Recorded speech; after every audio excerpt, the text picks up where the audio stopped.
And thank you very much, Mr Davies. I'd like to first of all, thank the Backbench Business Debate for granting me this opportunity.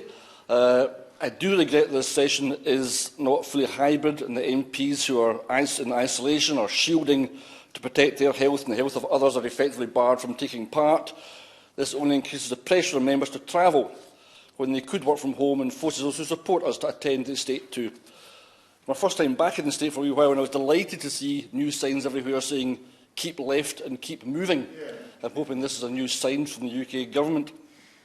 Mr Davies, I noticed while writing the speech that as soon as I typed in the letters U and N, my iPad prompted me to select universal. And when I accepted that, it prompted basic income. It would appear that my iPad has been paying more attention to me than the UK government has. It also learns quicker. A UBI is an inclusive scheme that protects and recognises everyone. All adults and children receive a set payment on a regular basis. It is fair, it destigmatises the recipient, and people are paid regardless of their circumstances. After all, are all people not created equal? UBI alleviates poverty and reduces inequality. It strengthens a sense of individual citizenship, it empowers people and facilitates civic partnerships. To quote from the UBI Lab Northern Ireland working paper, a UBI can be understood to be a right of citizenship, a fair share of assets we and the generations before us have helped create. It recognises each of our stake or share in the commons of the earth, and that, I find, is a truly beautiful concept. A UBI strengthens social bonds and improves mental health. Nobody would deny that economic instability contributes to poor mental health, and yet the current system dangles the threat of sanctions over the heads of recipients, going so far as to drive some to suicide. UBI removes that psychological burden. A UBI will not fund the lifestyle of an MP, but it is a platform in which individuals can add other income without fear of financial repercussions. The current system ties work to welfare. It can make the transition into work more complex. People should be free to take on part-time work or occasional work without strings attached. A UBI affords more flexibility to employee and employer, while acknowledging that employees are empowered and less likely to be exploited.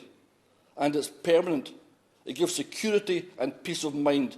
It can't be withdrawn or become conditional, unlike the pensions of hundreds of thousands of waspy women cheated out of their pensions by the UK government. And that permanency stimulates entrepreneurship, which can lead to the generation of jobs. It is the poorest in society that will directly benefit most, and we know that they're more likely to spend their money on essential items in their own community, which in turn stimulates local growth. Prior to COVID, the upsurge in interest in UBI was attributed to the gig economy, the increasing automation, and the creation of a greater number of people described by Guy Standing as the precariat. COVID has accelerated the increase in numbers of the precariat. Many people who once felt safe are now feeling vulnerable. It is the duty of any good government to protect its citizens, and not just in the short term, not just reacting to unfolding circumstances, but planning long-term for future generations.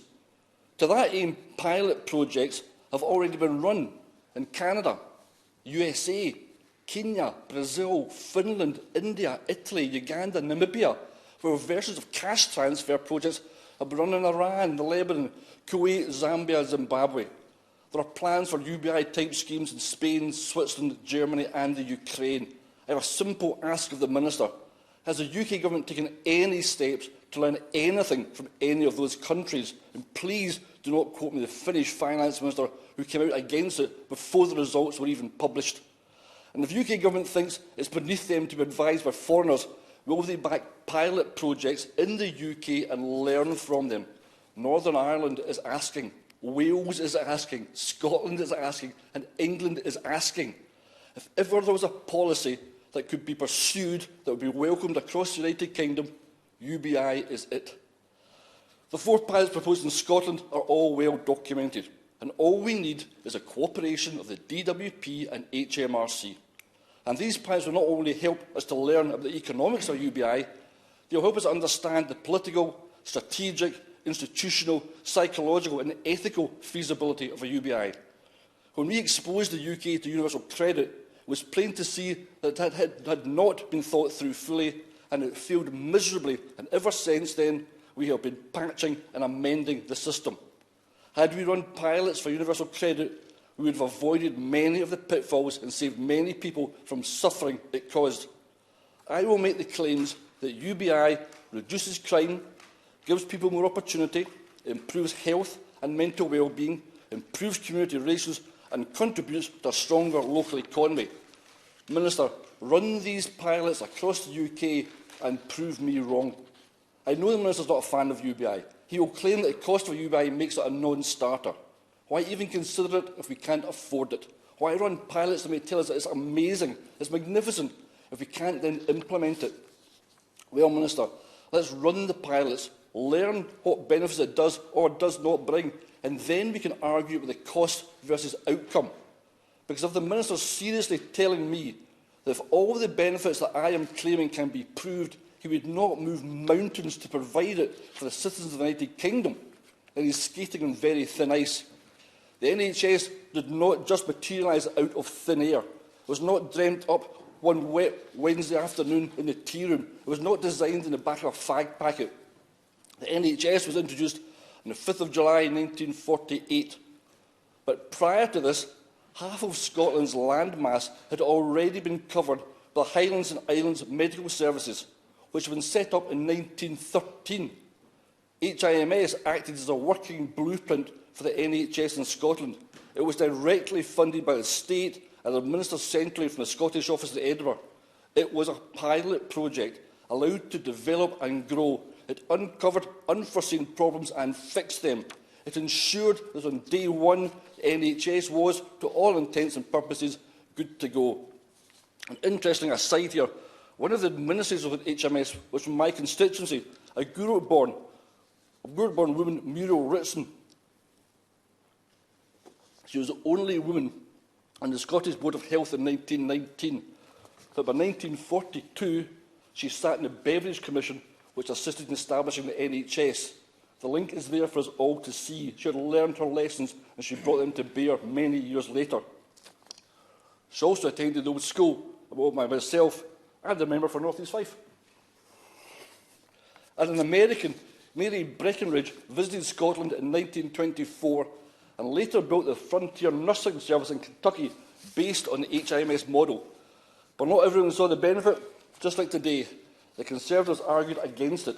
Lord Banbury objected to English taxpayers contributing to the medical benefit of Scotland. And here we are, all these years later, with NHS Scotland and the wider UK NHS in true UBI style, supporting us all through the current health crisis. If we had not had the NHS, it would have been too late to create it. It was there for us, and UBI could have been there for us too. Minister, if you're not prepared to follow current examples from around the world, then be brave, support the pilot projects and lead the world.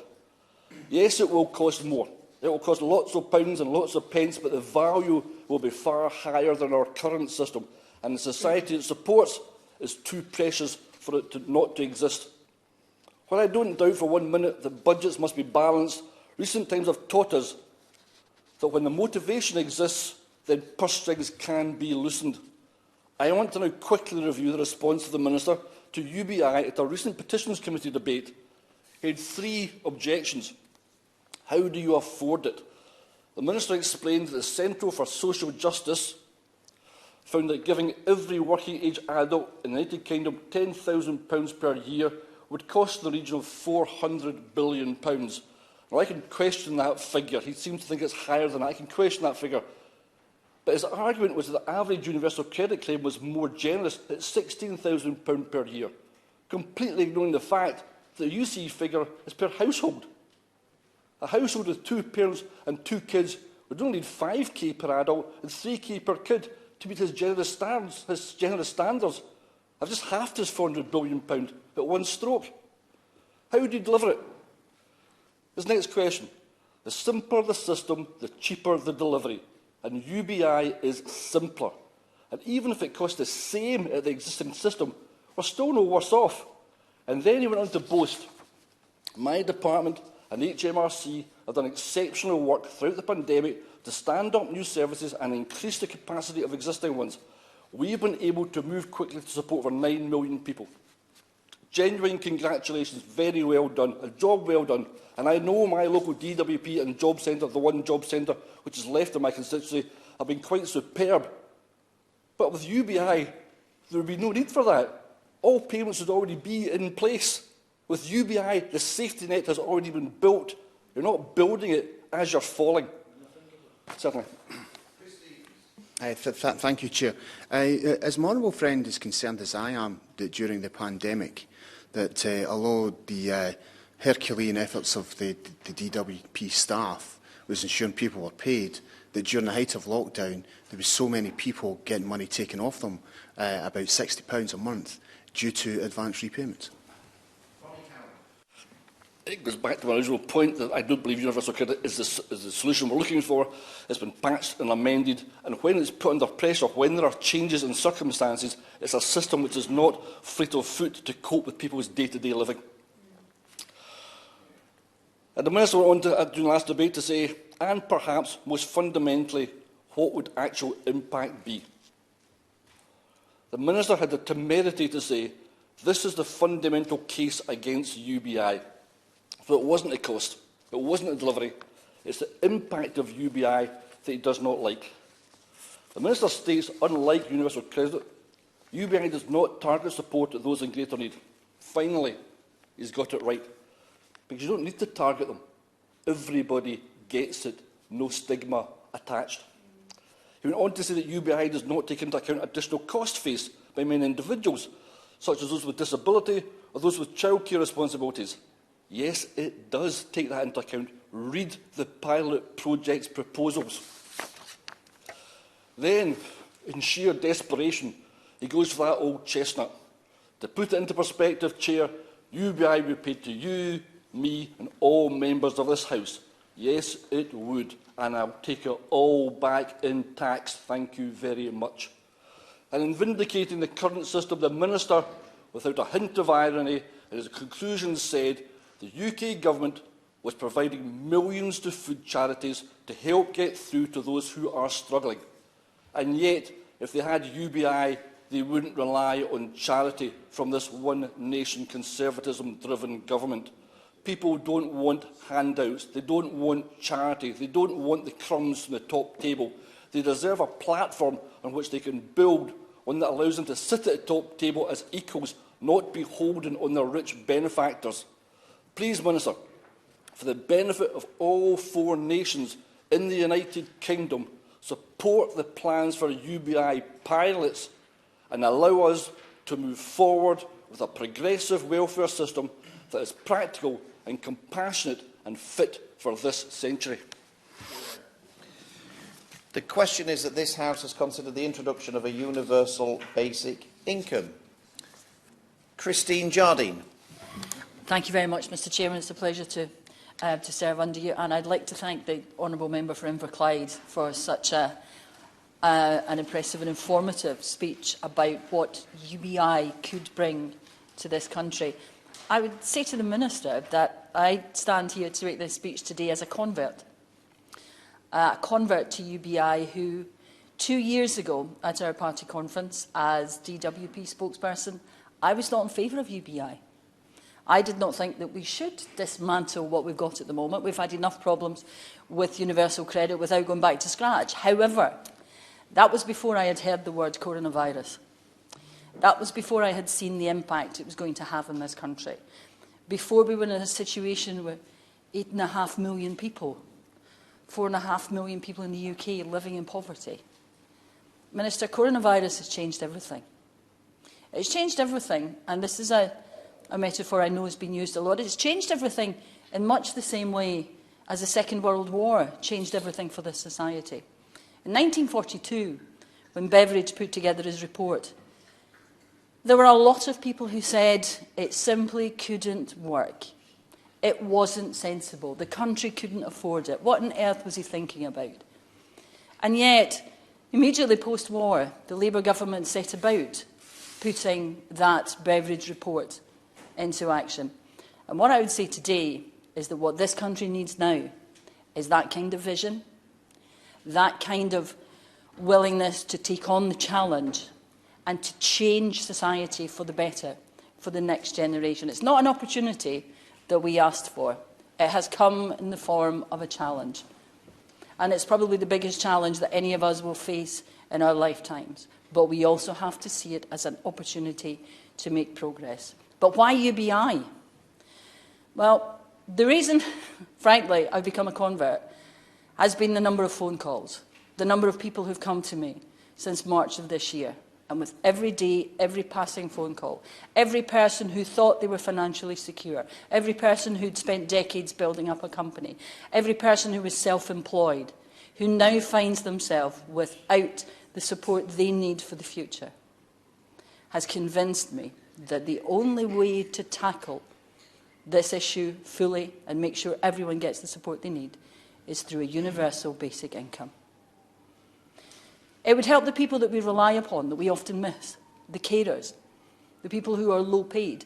As my honourable friend said, there should be no stigma to taking another job. There should be no penalty to taking another job, but at the moment there is. The people who have worked long hours to get our food to the supermarket shelves, who are not on a huge salary, and perhaps could in this do with some help. So that is my basic plea to the Minister. Look at this. Look at whether we can have a trial. If we can try it, if we can see if it can work, if we can have the courage that the government had immediately post-war, that generation looked to beverage and thought, here is another way. Here is a way of improving society. Here is a way of making a change, a legacy for future generations. We've all gone out on a Thursday night and applauded the NHS, which was part of that bigger vision. We have all, at some point in our lives, looked to the welfare state and thought, will it be there to help me? Well, in this we've seen that it's not. It was a wonderful vision for the 20th century, but we need something new for the 21st century. We need something that makes sure that nobody falls through the cracks in the way that we've seen in this crisis. The 3 million people who've had no support, and who, regardless of all the government schemes that we hear about, still have no support, no financial safety net, no way out of this from this government. UBI could do that. I wouldn't give the Minister at the moment a blueprint and say this is the one you must follow, because I think that would be a mistake. What we have to do is look at how we can do it, how it can be affordable, and how we make sure that it is support which gets to those people who need it. As I said, the carers, the stay-at-home parents, the people on low income. They need our support now more than they have ever done. And I think perhaps where 2 years ago I didn't see it, now I firmly believe that universal basic income is an idea whose time has come. This time needs something special. This time needs us to have the courage that a previous generation had, and to do something radical, progressive, and that 20, 30 years from now, when people look back at this time, they have this as something we tried to do and hopefully succeeded in doing for the future. Thank you. Rachael Maskell. Thank you, Mr Davis. It's a pleasure to serve under you as the Chair. And may I start by saying to both contributors so far in the debate, I wholeheartedly agree with the thesis which they've set out, but also highlighting the practical realities of what universal basic income could bring. We live in such inequitable society, the second most inequitable society that there is. We have 4.5 million people living in poverty today in one of the richest countries. We know out of this crisis that many have made their millions, but millions have fallen into very stark circumstances. We've heard about the 3.1 million people who have been excluded from any support whatsoever, desperate at this time. And I turn to my own constituency, where last year the unemployment rate was 2.8%, next year 27%. this is terrifying. 1 in 4 people losing their jobs because of the way that our local economy is made. And the 2.8% was an incredible feat in a post-industrial city where the manufacturing base was wiped out with the loss of the rail and chocolate manufacturing jobs. But now we are facing an unprecedented precipice, and we are worried, we are terrified at what lies ahead. And we have to think out of the box at a time like this. And that's why I believe York itself, because of the nature of the economy and the way our city works, would make an ideal pilot to look at a UBI, or a citizen's wage, as many call it. We also know at the end of this month that so many people on furlough today are going to fall over tomorrow. The reality is that only whilst wages themselves are currently at the level of 80%, they're going to drop down in those areas of high lockdown to 67%, but in many areas to nothing. And that means there will either be a longer and longer queue at the job centre, and none of us want to see that, or people are just going to simply struggle. And UBI isn't just about your economic circumstances, it is about holistically supporting individuals. And that's why I too am a convert to such a mechanism, because it doesn't judge, it doesn't call out, but it does protect. And I think at the time such as we're in now, we have to look at how we protect our society. The Prime Minister talks about putting his arms around our society, and yet we're not seeing the evidence of that. Many of the economic packages that have come out have been narrow, too late, and also too little, and not looking at the real longer-term solutions that we need to look at in this crisis. They're short-term, and therefore they haven't lasted and grappled with the real economic challenges of our age. And we have got to look at what's going to sustain us, not just through the next 6 months or year, but actually we're talking decades of recovery from this pandemic. And therefore we have to inject the right solutions. And therefore I say don't rush, but we must move on this path to look deeper into this situation. Now, we've seen where universality has been applied, the benefits that that has brought. We have the pension scheme, too low, I would argue, but it's a scheme which doesn't judge, and we've had child benefit as well. It removes the issues of the deserving poor, which I think, is an undeserving poor, which often is a narrative which has sat with this government.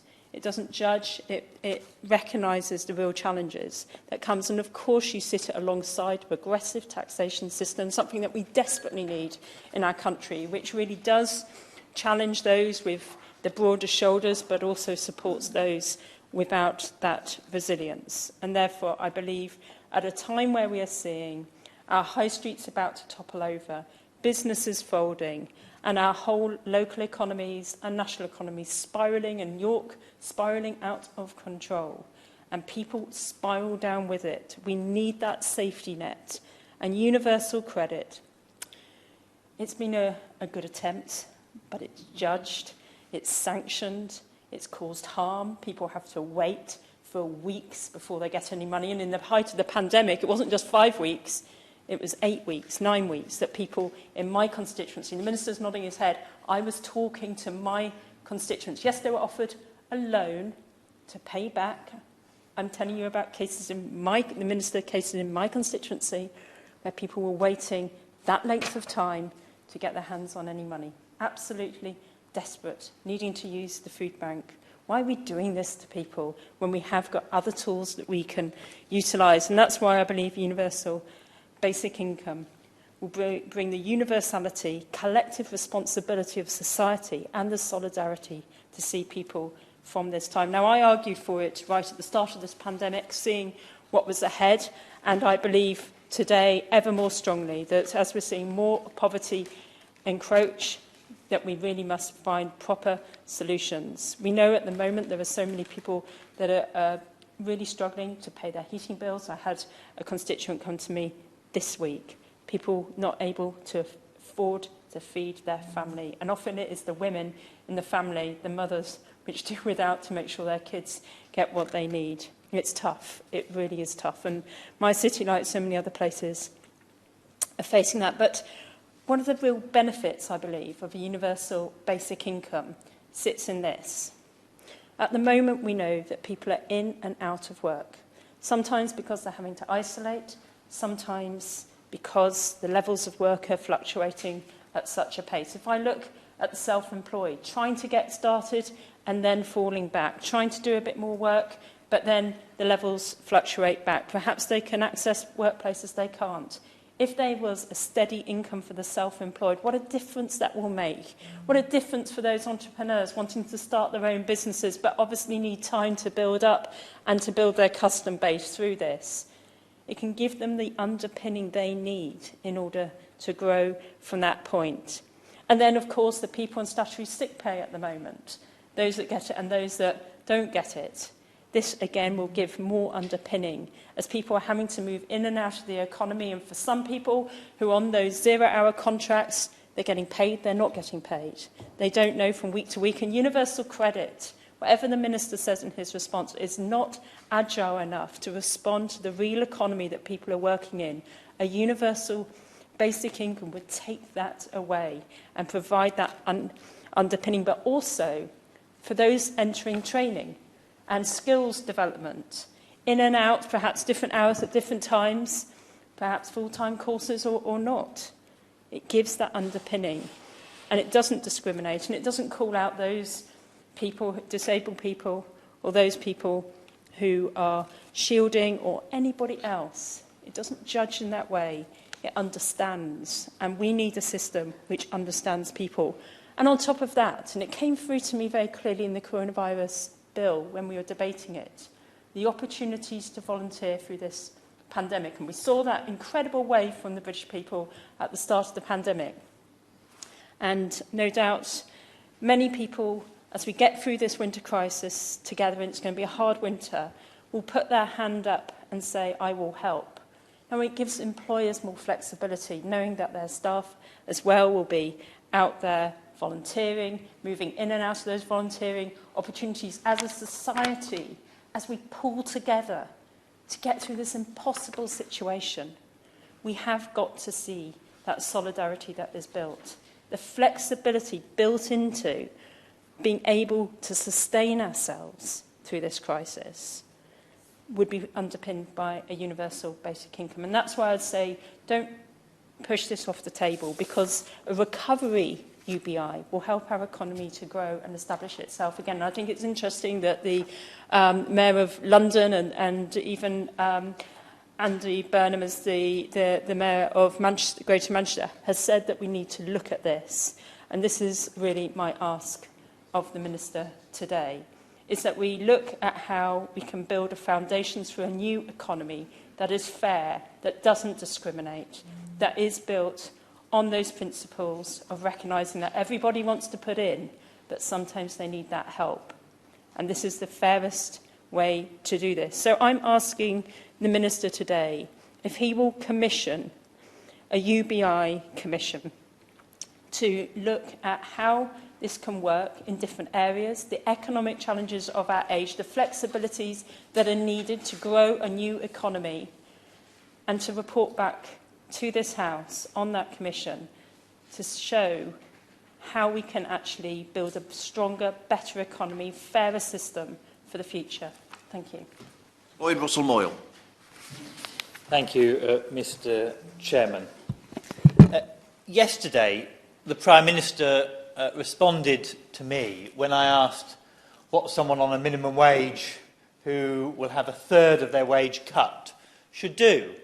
And he said, oh, that's the point of universal credit, you know, kind of in the way that he does.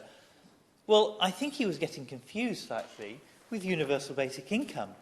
That would be the point of a universal basic income, that as wages fluctuated down or there were particular problems, there was an automatism, that there was always a basic floor there was always an income stream that they could rely on.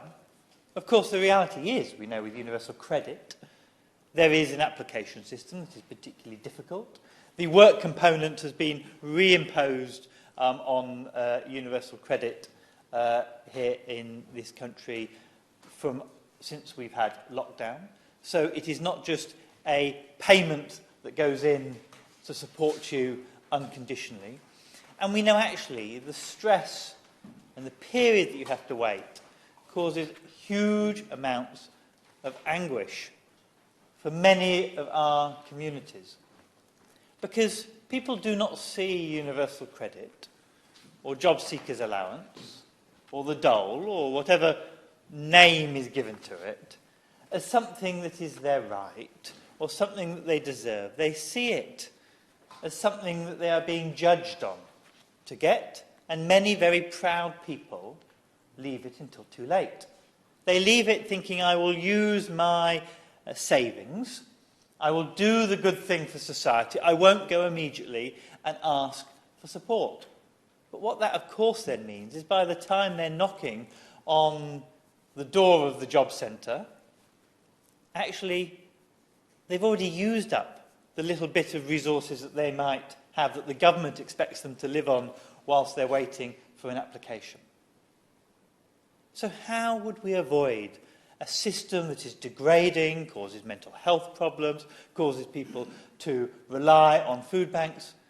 Well, surely we should explore some sort of system of universal basic income. It would, after all, do exactly what the Prime Minister promised. It would actually fulfil that pledge.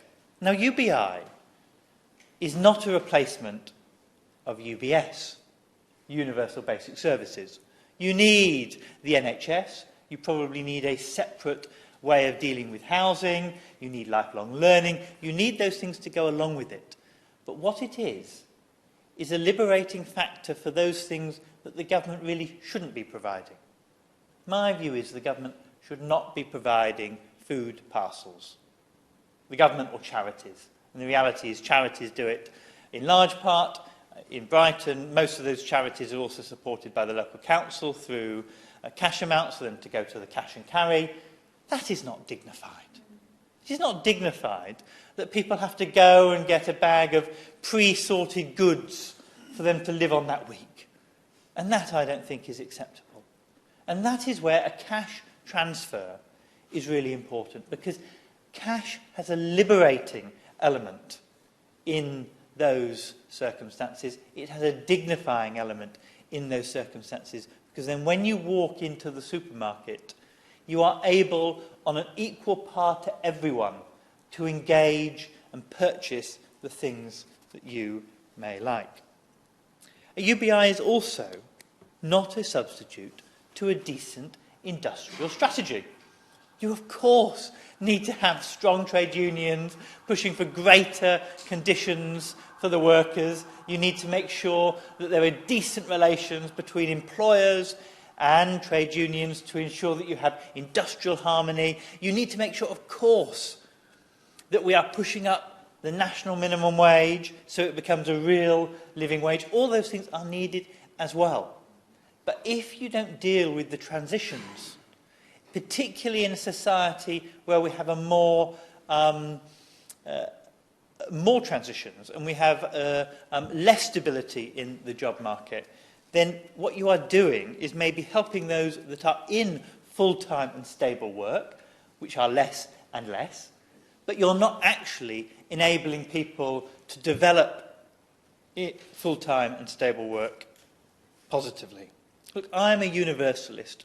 I generally believe that if you give things to everyone, it pushes the quality of those things up, not down. Because the pressure is that everyone understands the value of it, and that doesn't mean that everyone pays in differently. One of the critiques that we hear is that if you give all this money to everyone, you'll be giving rich people money. Well, I don't know quite how those people think a PAYE system works, but surely in the same slip for your pay that month, you pay X amount of tax, and there is an X amount given to the government. For most people, say if, and I pick this up at the top of my head, I do not suggest this as a figure, say if UBI was set at something like £100 a week. I pick it out at the top of my head, but that would mean about £5,000 a year. And so anyone under the current tax system that was earning over £26,000 would be a net contributor. £26,000 is quite an interesting number, actually, in that calculation, because it's about the average wage at the moment in my area, slightly over in Brighton, but in the southeast. And actually, that would be a very positive thing. Those people who are earning more would, in fact, be paying for it. And you would have to, of course, redesign the tax system to make it balance. But those kinds of figures would seem to be enabling figures, and they're an automatism. Now, in the 90s, the Scandinavians developed what was called flex security, adopted, of course, by the European Union, and you have the arguments about we're leaving. That's not really why I raise it. I raise it because it was about looking forward. It was saying that the job market was changing, that we needed, and the Scandinavian countries recognised, that we needed more flexible labour market. They needed a more flexible labour market. Jobs for life were not necessarily something that was going to happen, and it wasn't necessarily something that was desirable. Companies were saying they needed the ability to be fleet of foot. But the pact that was made was that if you are going to have a more flexible workforce, an ability to kind of hire and fire, as it were, more easily, you needed greater protections. Some of that was about free lifelong learning. The pillars actually were a flexible labour market, lifelong learning, labour market policies and a strong trade union business pact.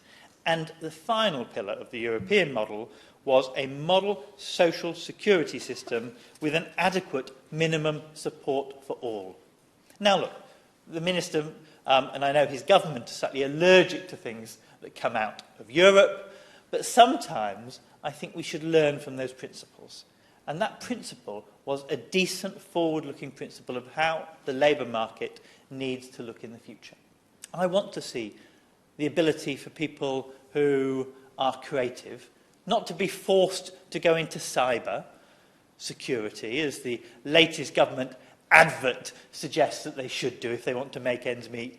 I want them to be able to be free to develop new creative industries that provide billions of pounds of revenue to our country. But if they are not given the support to be able to do that in difficult times, there is a danger you lose whole sections of our industry. And I genuinely think UBI is a possibility to put some of that flex security model into practice. Look, it's not going to be perfect. There will be problems with all systems. But I actually believe UBI encompasses some of those principles that the failed universal credit system was meant to.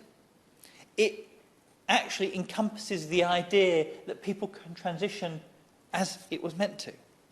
Now, you could put conditions on it, you could put a whole infrastructure around, but I'm not sure that that is particularly helpful.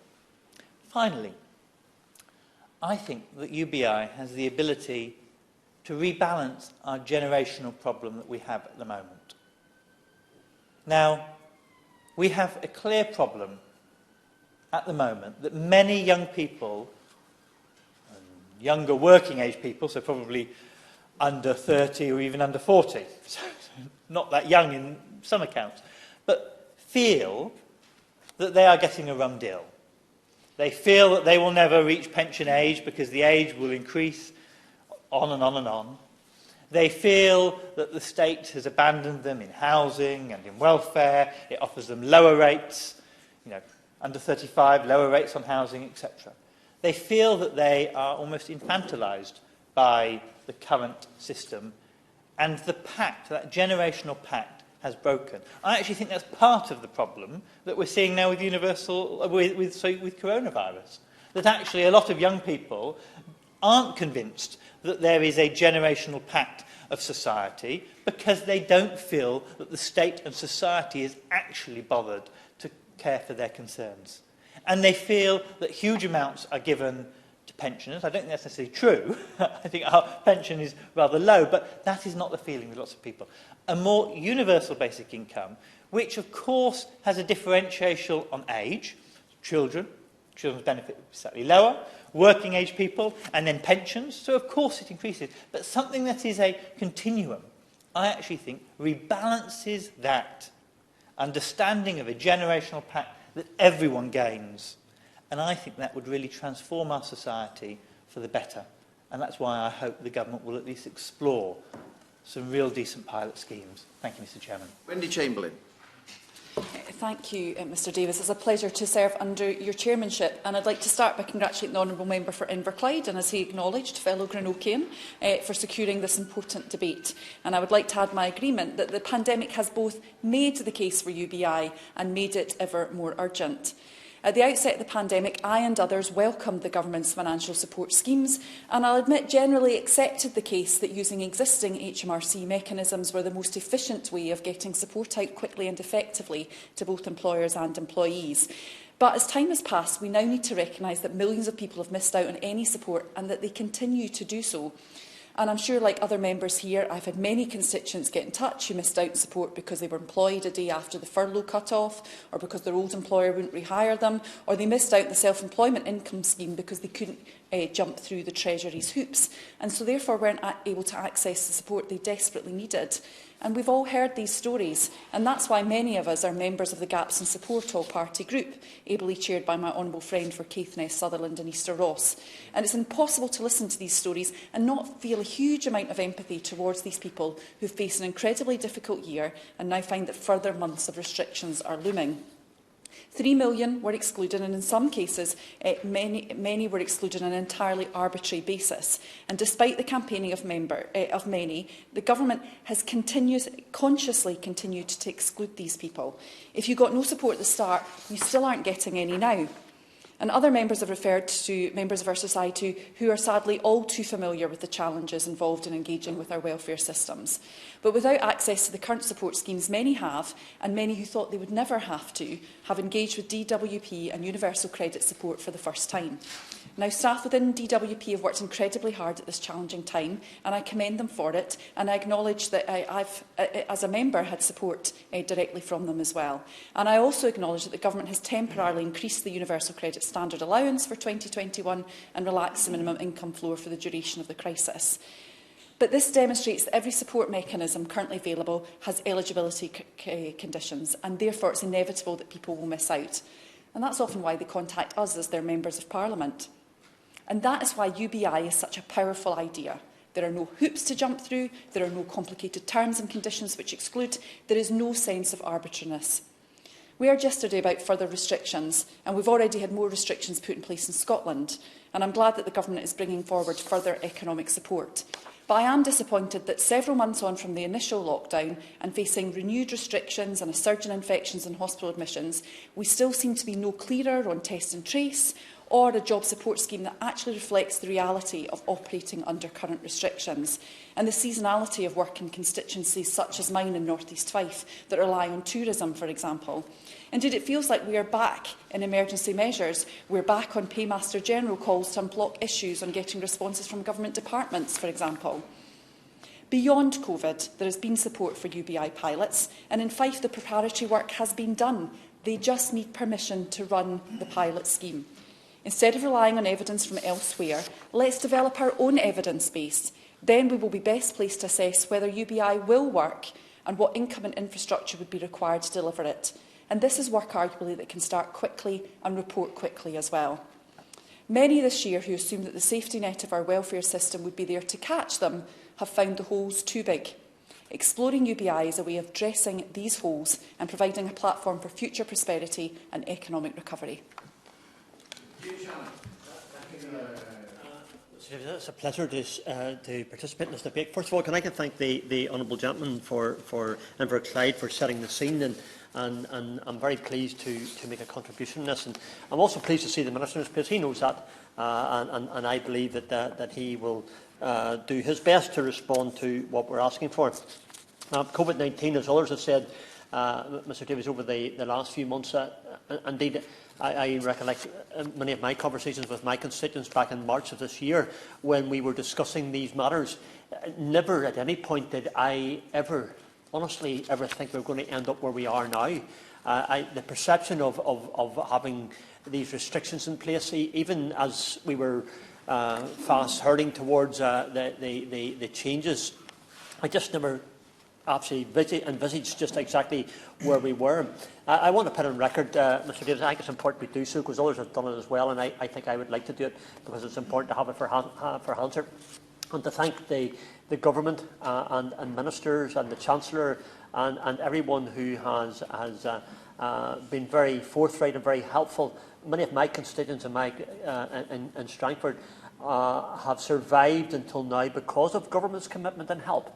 And it's the honest thing of it, those people wouldn't be there only for that. So I want to put on record my thanks to the Minister for doing that. At the same time, as elected representatives, Mr Davies, the nature of our job, as you will know, Mr Chairman, is that people come to us not necessarily to tell us how good things are, and not even necessarily to say thank you for all those things. I know many people do, and we appreciate that. People come to us because they've got concerns and worries, and others have referred to it, and I'm very conscious that some of those people who come to me were those who fell outside the scheme. So with all the schemes and all the things that government brought forward, it was clear to me that there was people who missed out. There was the 3 million people that was referred to in a question to the Prime Minister yesterday on the COVID-19 statement that we had in the Chamber. There was those who were self-employed, those who were directors. I don't want to labour the matter too much, Mr Davies, but I just want to put on record that those were people who invested their profits and their income back into their businesses, which thereby employed that dozen or 12 or 15 or even 20 people in the family business. And then when it came to helping them, the help wasn't there. So why do I look sympathetically upon this particular methodology of benefit? It's because the universal basic income could well be the system that may enable some of those people who did not receive the income or the help perhaps they could. I'm not critical of government for that, by the way. I just want to put it on record that if we can't help people, then we have to look at a different way of doing it, which is why the Honourable Member for Inverclyde has brought this forward and why others have spoken to it as well. And in my constituency of Strangford, we're no different from the Honourable Lady who just spoke before me, and to refer to tourism being very important for her constituency. The core economic driver of Ards and North Down Council, which is the majority of my constituency of Strangford, is based upon tourism. Tourism is vitally important because it's a methodology to provide the income, to provide the jobs, and thereby keep the whole thing going. I'm also very, very realistic about the system, Mr Davies. I understand that government haven't got bottomless pockets. They haven't got a money tree at the bottom of their garden. They haven't. The money's at the end of the rainbow isn't there. So you have to work practically within the monies that you have. But I do believe, honestly, that we should at least, Minister, and I say this, and I'll make this comment at the end as well, should be considering the universal basic income at least on a pilot scheme, because thereby we can then judge it, look at it. Can we pay for it? Because that's really important. You have to be realistic and honest. Can we pay for it? But can we also reach out and help those people who have missed out? And those are the people that really I'm probably speaking for today, and my constituency who have not. There's some 52 million adults aged 18 or over in the United Kingdom, 12 million children and young people under 12. And I understand the economics, the figures, the statistics of that. It would mean that I would say earners taxed at a higher rate, and I understand that. But my life, Mr Davies, and I suspect the lives of others in this chamber as well, for not any different from anybody else, society is judged by how it looks after those who are less well off. And I speak as one who, as a child, and that was a long time ago, by the way, but back in those days, we never had much. It was a fact. We didn't have materials, possessions, because that's the way it was in those days. But you know something? It made me, as a person, more understanding, Mr Davies, of those who need help. So that's why I'm here today, to speak up and support the Honourable Gentleman and what he's put forward, because I think we need to do that. I believe the Minister is a compassionate person as well, and I believe in my heart that he understands very well the points that we're putting forward and why it's so important. So can we do better than the universal credit? And I have to say, I felt just a wee bit embarrassed sometimes whenever people come to me during the COVID-19 crisis and I said, well, look, you can get universal credit. And I knew right away that guy across the table or that lady had a business which they were maybe had, let's be honest, were earning £300 a week or maybe more. And indeed, I know they were earning more. And then tell them, that, look, £94.50 is what you get. Now, I understand that government were offering what they could, and I'm not criticising that. But there has to be a way of making sure that those businesses can hold on just long enough so that they can then turn the corner and do better. And I'm really conscious of the issues.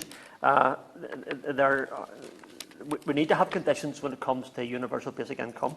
And I understand that some of the naysayers are saying that it could reduce the incentive to work. Well, I'll tell you this, every person that come to me looking for help were wanting to work. They wanted to continue to work, and they wanted that opportunity. They just needed that wee bit of help to get them over the line. And government, in fairness, has responded in a way that's been positive with that. But again, I just wonder just exactly what we need to do. Absolutely, yeah. If you remind me of something I should have maybe said earlier on, if the Minister wants to look at one of the complaints about basic income is that it makes people indolent. You pay people for doing nothing. And again, I'd refer to all the pilots that have been run throughout the world. There's absolutely no evidence for that whatsoever. People the world over are just like you and me. They want the opportunity to work and they want the opportunity to earn a wage. Basic income does not make people indolent. I thank the Honourable Gentleman, and I wholeheartedly agree with that. The Honourable Gentleman for Brighton, Camptown, referred. I was sitting beside him yesterday when he asked this question to the Prime Minister in the Chamber, and I thought it was a really good question, not because you're sitting across from me, but I told you it was a good question at the time. And it was about the minimum wage. And I understand how the thing works, that we reduce the 4-day week or we reduce the wages. But if you're on a minimum wage and you reduce those wages, you know something? You've nowhere to go. And for those people who every penny they have, and I have people in my constituency, and I can remember the stories that they told me, and everything was managed almost to the last pound for that week. And if you reduce even a small part of what they have, then they're not paying the rent. They're not paying the car off. They might have borrowed some or paying off furniture, whatever it may be, for their properties as well. And then the whole thing becomes a real difficulty. Somebody takes ill, then it becomes a real problem. So I understand. So this question I felt was really pertinent because I could just relate to that personally when the question was asked yesterday, and thank him for that. And one of the Honourable Gentleman from Recaid, when he introduced the debate, referred to other schemes, and I was reading through the notes, and it was to do with the Finnish experiment. You know, one of the things, it's not all money either, Mr. Davis. I'm realising of the time, so I'll come to my conclusion fairly quickly. It was the issue, and I quote what it says, they were more satisfied with their lives, this is after the Finnish experiment that they had, and experienced less mental strain, depression, sadness and loneliness. They also had a more positive perception of their own cognitive abilities, i.e. their memory, and their ability to concentrate. So whenever you give people that help, you actually improve their quality of life, physically, mentally, and really it's something I think that we have to look at as well, because there's a cost for that. If you don't help, if government or whoever's not able to help, then there's a physical and mental impact upon their health, which has to be paid for by the NHS as well. So I would suggest that, again, while the Finnish experiment wasn't maybe the best example, but it did, I think, highlight that issue. And for me, I see that every day. Those that are under financial pressure, who are worried about their future, that there's a mental stress and a difficulty there as well. I meet people just every day, every week in my office, and my staff do most of that, I have to be fair, in relation to universal credit. But I remember whenever universal credit first came in, and there was great problems, and an honourable gentleman is sitting in front of me from Glasgow, South West. Him and I have together spoke about these things on a number of occasions, and we understand that. Sorry, happy to give way. I'm grateful to the honourable gentleman for giving way, and it really does bring to mind another equation of this, and this is around obviously sickness absence from the workplace, and we obviously know the impact that that has. But if people have that underpinning, it will help with the rehabilitation and get people back into whatever form of work that is. And it may be through a volunteering experience, or it may be through social prescribing. And therefore, this having universal basic income could be a real aid to that whole rehabilitation. Does he not agree that this is another opportunity? I certainly do, but that's why I brought the issue about the physical and mental experiences of people, because if we can get people into that volunteering idea or getting back to work and moving up, then obviously that makes the Minister's job a lot easier as well in relation to where we go. The Honourable Lady for York referred to the 5-week period would turn out to be an 8-week period. On many occasions that was the case. But universal credit, in a way, with all the experiences we had early on,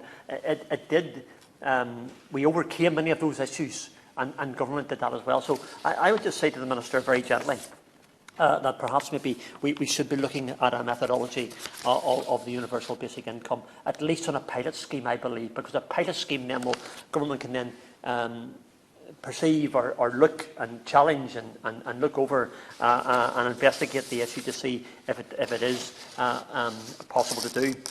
In Northern Ireland, we have 60% of people in 300,000 live in poverty before housing costs, which is enormous. With that in mind, the Northern Ireland Assembly asked questions in this matter as well. The responsibility for DWP lies here in the Chamber, and I understand that. So I would just say, Minister, I've always had the greatest respect for you, and you know that.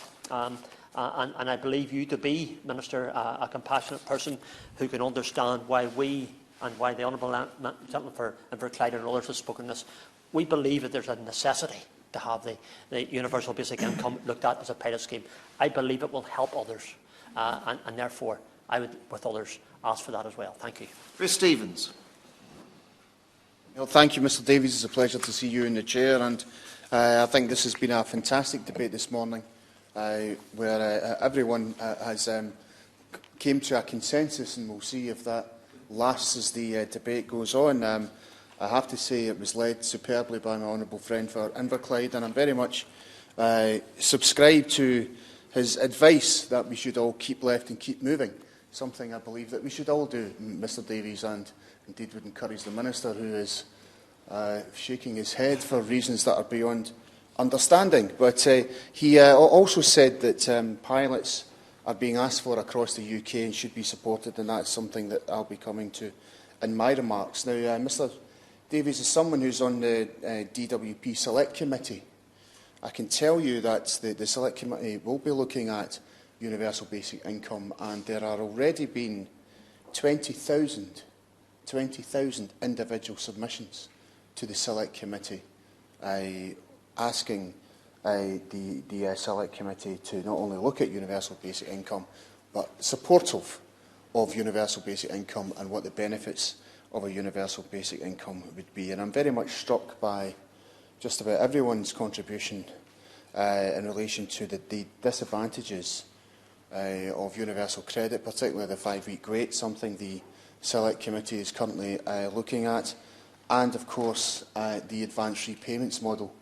And it beggars belief, Mr Davies, that at the height of lockdown in May, that there was advance repayments taken off people of £60 a month. At least 1.6 million universal credit claimants had money taken off them in May this year at the height of lockdown, something which I think the government really does need to look at. Now, Mr Davies, as a way of background, the Scottish Government confirmed in the 21st of May 2018 that it would provide £250,000 over 2 years to support the undertaking of a feasibility study for a universal basic income pilot in Scotland.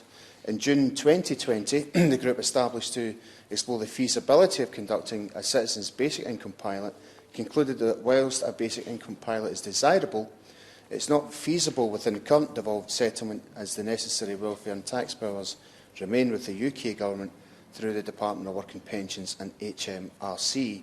And the Scottish Government has written to UK ministers urging them to engage constructively to look and discuss the next steps towards getting these pilots up and running. A petition entitled Implement Universal Basic Income to Give Home and Food Security Through COVID-19 was considered in an oral evidence session which my honourable friend from Inverclyde referred to on the 17th of September this year. And in response, the UK Government said a UBI does not target help to those who need it most, stressing additional support provided during the coronavirus outbreak, such as the Job Retention Scheme and changes to statutory sick pay and universal credit. And I understand too, Mr Davies, that the Welsh Senate had debated universal basic income on the 30th of September this year, with a motion calling for the Welsh Government to establish a universal basic income trial in Wales. Now, obviously, one of the key concerns is that we would want to see basic income pilots in Scotland, but we would want to see them elsewhere in the UK. We see them as desirable, but it can only be done with the full cooperation and collaboration of the government. Far too many people across the UK are living with the constant pressure of poverty, even before coronavirus. Even before coronavirus, in the period 2016-19, around 1 million people in Scotland were in poverty, living precarious and insecure lives. And that includes, Mr Davies, those in precarious and insecure work, something which the government will need to tackle going forward. It's not right that in the 21st century people are being pushed into destitution and homelessness, having to rely on food banks to survive. The proposed pilot, which the Scottish Government want to put forward, would run over the course of 3 years, and a 1-year preparation period would also be needed.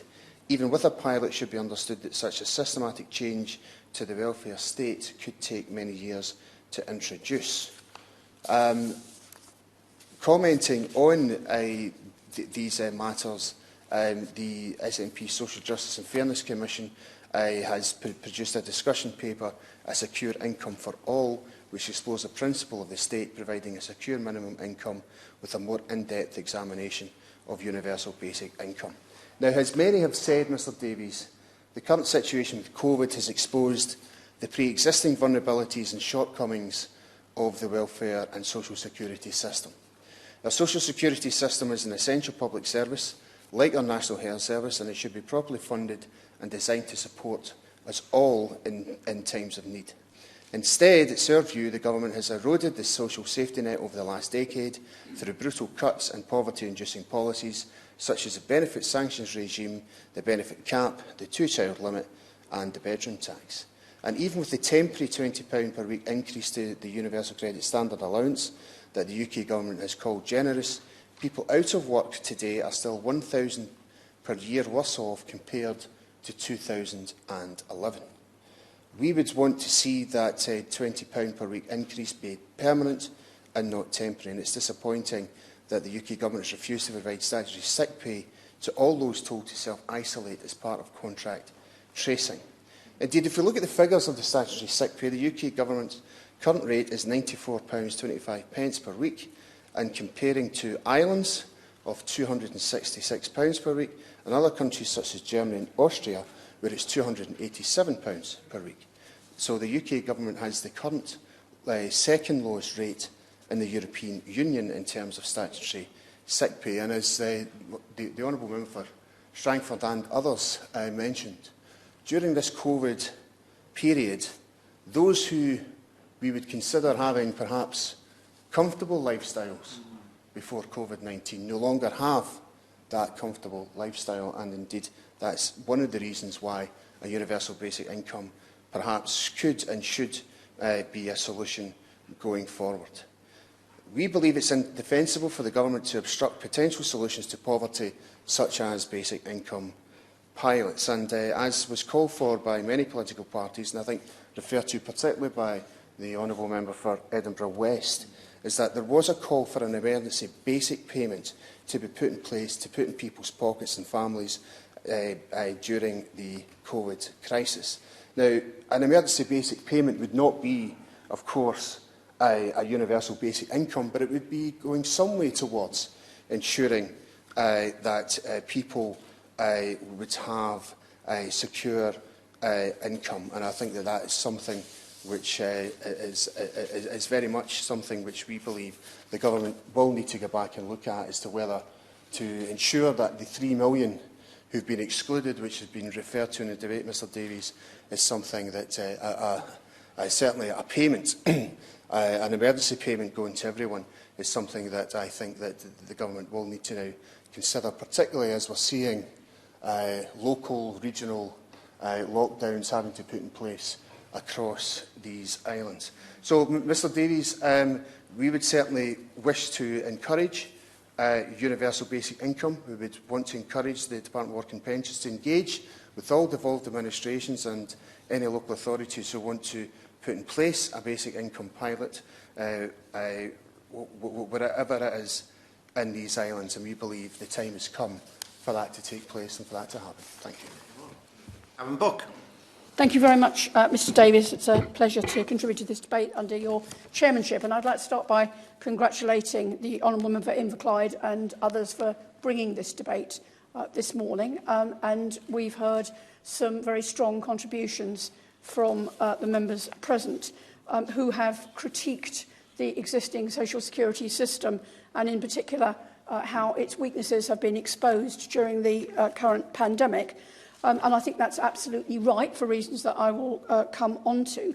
But what we've also heard, and I agree with the many contributions that have stressed this too, is that it is not only the pandemic, but a recognition that the social security system that we have at the moment has a number of very fundamental problems with it, problems in the universal credit system, which we've rehearsed on many occasions in the past and will no doubt do again 10 years on. We have so many of the problems that have arisen with the fact so many people have been excluded from receiving help and the restrictions that apply from the 5-week wait through to benefit cap and many other problems. But it's also true that there is a very long-term and fundamental issue about social security that those who have supported versions of a universal basic income recognise, and that is that no system stands still and that the world has changed very fundamentally, particularly the world of work, the extent to which we are increasingly in a world of flexible employment and income volatility, and fundamentally demographic change, and even the principles that Beveridge set out that were the basis of the post-war social security system that started with a flat rate, the concept of a flat rate system, very soon found themselves having to change as the world's changed, as women went into the workplace, as different patterns of disability emerged, and the interaction between those at work and the nature of the jobs that they were doing also changed and increasingly became a system that, that topped up the basic and flat rate insurance-based systems. And so we have ended up with a complex hybrid. And I think it is also true, and again I'll come on to this in a minute, that whatever system we end up with will have to accommodate a variety of different approaches as well. But what I think people have stressed this morning, and I agree with this, is that if you wanted to build an argument for a form of universal basic income, the government has done a lot of our work for us over these years by a system that has embraced conditionality and sanctions with the vigour that has been the case over recent years. If you wanted to convince people of the merits of a basic income, you couldn't do much better when the DWP seeks to micromanage so much of people's lives, whether they're out of work or with in-work conditionality, where interaction with job centres often feels like an obstacle course of booby traps designed to trigger sanctions, where those sanctions are wildly disproportionate, including until last year cutting off people without support for up to 3 years, and where the social outcomes of all of these policies have seen, many people have referred to this, a soaring of the numbers of people whose destitution is such that they are dependent on food banks. I don't want to cover all the same points that people have already made, but I just want to refer to 2 areas where I think the basic income argument seems to be particularly relevant. The first is that of income volatility and the ability of the social security system to deal effectively with the fluctuations of income that have become so characteristic of the labour market. Now, I say it's not a new problem, but as self-employment and sometimes very dubious forms of self-employment and the gig economy and zero-hour contracts have become more prevalent, it's particularly pertinent. The ability of the social security system to react in a timely manner to sudden drops in income is stretched to the limit. Despite the use of real-time information from the tax system, the monthly cycle of universal credit payments does not correspond to real-life volatility in many households' incomes, as John Hills of the London School of Economics has certainly shown. There is a very strong case for trying to mitigate that volatility through payments that do not respond to changes in income, which is precisely what child benefit, the nearest thing we have to an element of basic income, does. The stability of child benefit has been shown to be one of the most valued components of the social security system. Whatever happens to earnings for other benefits, child benefit can always be counted upon. The second point concerns the basis on which benefits are awarded, whether this is to individuals or households. Our personal taxation system is overwhelmingly based on individuals. Our benefit system is increasingly based on the assessment of household income. Universal credit has reinforced this disparity. It's a benefit designed around an out-of-date single breadwinner model that disadvantages second earners in the household who can find most of their earnings lost to household means testing. And we should not be comfortable about the fact that people in lower income households face a completely different set of implicit tax rates to the better off. Basic... James, I was going to ask for the interventions, but just to underline the issue again, it's not just about finance, it's about your health. It's about physical and mental responses to that as well. Does the Honourable Lady feel that that has to be taken into consideration when it comes to finding and helping and supporting this better scheme? What I totally accept is that security is fundamental to people's physical and mental well-being, and I think that's implicit in the idea of recognising the weaknesses of the current system and how they respond to volatility. Most obviously demonstrated during a crisis like the current pandemic, but something that I think is consistent over a long term. So basic income as a fully individual entitlement could go some way to addressing this problem, although it must be recognised that it's not a complete solution because most of the proposals for basic income retain large parts of the existing social security system, most critically housing benefit. That defeated Beveridge because of the disparity in housing across the country, and it's still, if anything, probably more pronounced now than it was then. Nor is it the only imaginable way of improving the current situation. But the basic income argument sets out the problem with great clarity. Some contributions to the debate, however, on basic income suggest that this is a reform which is easily implemented, oven-ready, if I may coin a phrase, and that all that is necessary to deliver it is political will and progressive values. I don't want to drown the debate in figures, but I do think it's important to get a sense of the scale of change involved in even modest basic income proposals. Now, I'll refer briefly to two important studies which address the issue of how to fund basic income, both of which show incredible clarity, and both from people who are sympathetic to the idea. The first is a paper by the late Tony Atkinson. It was a towering figure in the study of inequality, and which was published after his death in 2017.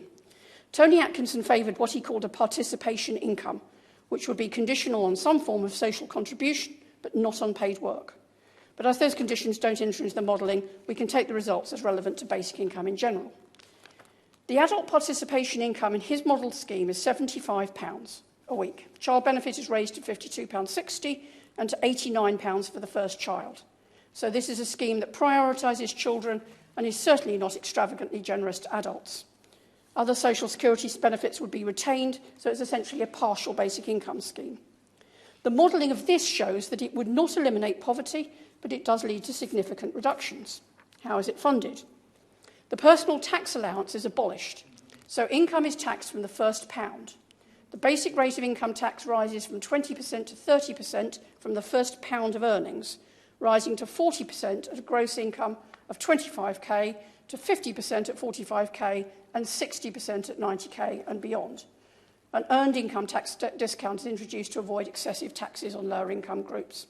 So I think members will appreciate that these are not trivial changes to the system of personal taxation. And my honourable friend from Brighton did say that a basic income would require a total restructuring of the taxation system. Well, that is not something that we can enter into lightly. It is the scale of what is needed to accommodate changes like this are very, very considerable. And a doubling of the marginal tax rate on gross incomes of $25,000 a year would surely make even the most ardent supporter of basic income hesitate. But any basic income scheme faces the problem that spreading payments out over the entire population is going to require either cuts to other expenditure programmes or increases in tax revenue.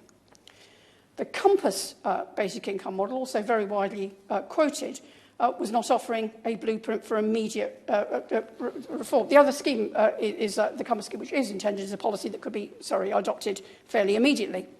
Hence, the basic income for both adults and children is lower at £60 and £40 a week, respectively. To balance the books here, the income tax personal allowance is abolished, as is the primary threshold for national insurance contributions. So all income is subject to tax and national insurance. A new lower rate of 15p in the pound is introduced for the first $12,000 of income to avoid successively disadvantaging the lowest earners. All other marginal rates are increased by 3 percentage points, so the basic rate would be 23% in England, Wales, and so on. I think this gives an indication of what the implications would be in terms of the changes to the tax system. In both cases, marginal rates of income tax increase not just for the rich, but for middle and lower earners, and income that was never taxed before becomes liable for income tax and or national insurance contributions. So I just want to stress that while I accept a number of the arguments about the positivity of changes to the social security system that give people security, we cannot dismiss the fact that either we are going to have to find additional significant contributions to make this work, or look at how the changes in the taxation system are going to affect people and make sure that is part of the debate. And I think it's just worth pointing out, and I'll finish virtually on this point, that the number of the pilot studies that have been conducted, including in other countries, do not have the advantage of being able to kind of do all of this in real time, precisely because to make a full basic income work does require social security and tax both to be fully integrated as part of the model, rather than simply testing some aspects of the scheme. So I welcome the debate. I certainly don't dismiss the idea of basic income, and I believe that I've recognised and supported the contributions that have been made this morning of where people are saying that a basic income can address long-term problems that are poorly handled by existing social security models. And I hope as we develop on our side our proposals for replacing universal credit with a more generous and less stigmatising system, that we will rise to some of those challenges. Minister. Thank you, Mr Davis. And I would like to thank the Backbench Business Committee for granting time for this important debate, and to all members who have contributed. And I'll try to address as many of the points raised in the time I have left for me. Now, this is an issue which ignites passionate debate in many quarters, and I'm grateful to be able to add here to come to the House and make the government's position crystal clear. Throughout the pandemic, people have faced significant challenges. Many, sadly, have lost their jobs or have seen their incomes reduce. And during these challenging times, my priority as the Minister for Welfare Delivery remains ensuring that the most vulnerable in our society receives the support and financial assistance that is available to them. Thankfully, universal credit and the government's £9.3 billion investment in the welfare safety net has been there to help catch those most affected, and it's been vital for the 3 million people who've made a benefit claim since March. And we've paid over 90% of claims in full and on time, getting the support to millions of families at an incredibly difficult period. We've targeted support that gets to the people who need it most, whilst maintaining responsible economic policies.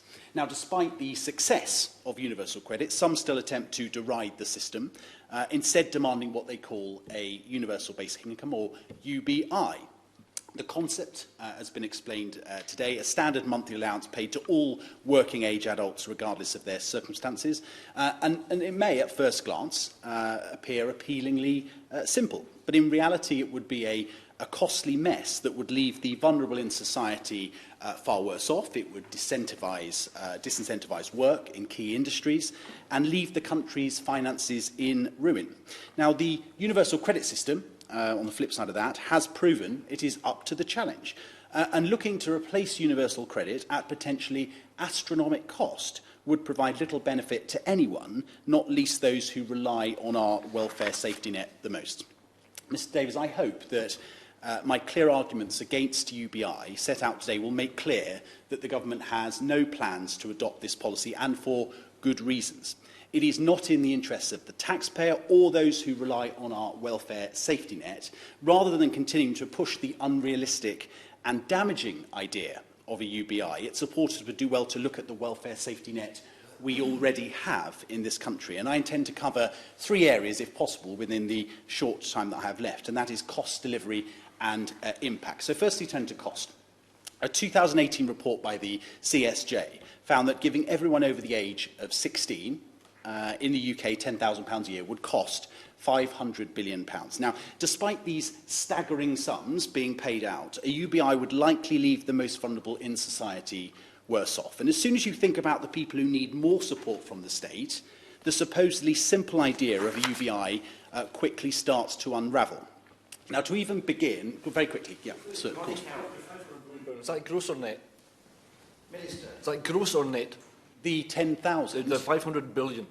I'll have to come back to you. I'll write you on the CSJ report, because I don't have the report to hand. The point I'm making is to even begin thinking about introducing UBI, not only have the astronomical cost, the government would also have to mercilessly increase taxation, and that's borne out in the Scottish Parliament's own Commission feasibility report, and increase taxation far beyond anything seen in the United Kingdom before. We'd be taking thousands of pounds in taxation from hard-working people, often simply to just shuffle money around in what could be a costly farce of bureaucracy before paying it back to people in monthly UBI payments. And, Chair, this is a decadence of expenditure and a blow to productivity that we can little afford in the throes of what is one of the most severe economic situations that we've faced. Now, turning to delivery. UBI is indeed a fantasy in which the actual practicalities are rarely thought through. And if we interrogate the idea even slightly, it very quickly unravels. Mr Davies, delivering infrastructure schemes of this size is not easy. And for all its detractors who have been proven badly wrong in the face of the pandemic, universal credit is one of the most advanced welfare systems in the world. And as with any complex IT system which delivers sweeping reform, it has taken time to implement. And it's not been without challenge. In 2017, the Select Committee found that any UBI that attempted to support the additional needs of people would not reduce complexity, and that ultimately it's difficult to see how a UBI would substantially alleviate poverty or provide income security. And other countries have, as the Honourable Gentleman rightly points out, already tested UBI and quickly found that the practice is as bad as the theory. A UBI test in Finland, as the Honourable Gentleman pointed out, was abandoned as a flop after 2 years, with the Finnish finance minister saying that the case was closed for UBI. And importantly, pointing out, I've given away once already, if I can at the end I will, concluding that there must be conditionality, and that's the important point, there must be conditionality in the social security system. Now, Mr Davies, this government has done brilliant work through the pandemic to stand up and bolster services to get money to those who need it in all 4 nations of our United Kingdom. We've supported over 9 million people through the coronavirus job retention scheme and have accepted over 3 million new claims to universal credit. And the universal credit system has proven it is up to the challenge. And looking to replace universal credit at potentially astronomical cost would provide little benefit to anyone, not least those who rely most on our welfare safety net. Now, finally, on to impact. And that is the fundamental case against UBI. The welfare system is a safety net and should be there for those who need it. And unlike universal credit, UBI does not target support at those in greater need or take into account additional costs faced by many individuals, such as those with, for example, disabilities or those with childcare responsibilities. So to put this into some kind of perspective, UBI would be paid, as the Honourable Gentleman rightly pointed out to myself and all other members in this chamber today and across Parliament. And I would much rather this money be spent on supporting those who need it. And to claim, as the Honourable Gentleman did, that this would simply be taken back in tax is not a valid argument, as I've set out, because it is simply shuffling money around. And Ms Davies, the OECD have also been clear on the broader consequences. For most high-income countries, a UBI could increase poverty and negatively affect the poorest, with middle-income households most likely to see gains. And this is all before we actually start discussing real outcomes. And evidence suggests UBI provides a disincentive to employment, and in the finished trial, the government have acknowledged, and I repeat this again because it's important, the need for conditionality. Christine, for giving way, but surely the Finnish model actually demonstrated that people rejected precarious work and that employers had to increase their pay and model terms and conditions. So to suggest that it doesn't, that the Finnish model suggested that it would disincentivise work just isn't the case. Well, I thank the Honourable Gentleman for that intervention, and I hear his and other members across the Chamber's call for a UBI pilot. But I would say in rebuttal to that, show me the international evidence. The Honourable Gentleman for Inverclyde referenced numerous pilots that have taken place all over the world. So why isn't he demonstrating this by showing me the impact that those have actually had, and then showing me some evidence of how they've actually gone on to implement UBI in those countries? And I will gladly meet him at some point in the future and look at that in further detail. But and why they haven't progressed. So in relation to the pilot, not only do we think it is a deeply flawed concept, it certainly is not operationally deliverable at this current time. In conclusion, Mr Davis, I'm conscious I need to leave some time. The government remains wholly unconvinced for the case of UBI. We've taken steps to address the financial implications of the pandemic, and this has only been possible against the backdrop of a welfare system that's been technically capable of meeting the challenge of hugely increased demand that targets appropriate support for those who need it most. Over 1 million people who needed to access UC quickly have been able to receive funds within 72 hours, and over 90% of all claims have been paid in full and in time, and that's a record of which I'm proud. The pandemic has shown that universal credit is the right approach for the United Kingdom. Universal credit simplifies the benefit system, it promotes and incentivises work, and provides targeted support to those in most need in a way that's affordable to the taxpayer, challenges that UBI simply does not and cannot meet. Ronnie Cowan to wind up. Thank you very much. Thanks to everybody who has taken the time to come here and speak today, and thanks to the Minister for his time as well. I rebutted most of what the Minister said there, because it was the same speech he used at the end of the Petitions Committee about implementing it, about it not having outcomes, about it being too costly. We've already done with that deal here.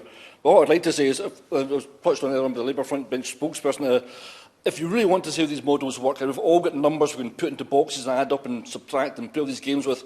Annie Miller wrote an excellent book called Basic Income Handbook, and in that she gives you many examples you can draw upon. She also very handily gives you the calculations to put into a spreadsheet so you can build your own and play with it. If you want evidence from across the world, I'm not going to sit and bring this to you. You've got staff, you've got the department behind you. I would have thought somebody would have brought you evidence and said, you want to have a look at that. That's why I asked you in my speech, have you looked at any evidence from across the world? You can come up with these old carrots and these old arguments that it makes people indolent, stops people working. There's no evidence anywhere to show that. But very briefly, I've got a minute left here. I wonder what the final straw will be when the government actually wakens us up to this idea. At one point, a couple of years ago, it was the gig economy coming forward. It brought this discussion back inside the Overton window. Now it's COVID-19 takes us the next stage down the path. And I fear that if we do nothing now, then it will be COVID-22, or it will be a drop in the economy, or it will be a serious acceleration of the gig economy. And what I'm asking is that we do something now before it's too late. We don't know what that final straw is going to be. We need to be planning now to go forward. It's wise to fasten your seatbelt before you hit the wall. The Minister believes the financial cost is too high to justify UBI. I fear that the cost to society without a UBI will be far higher.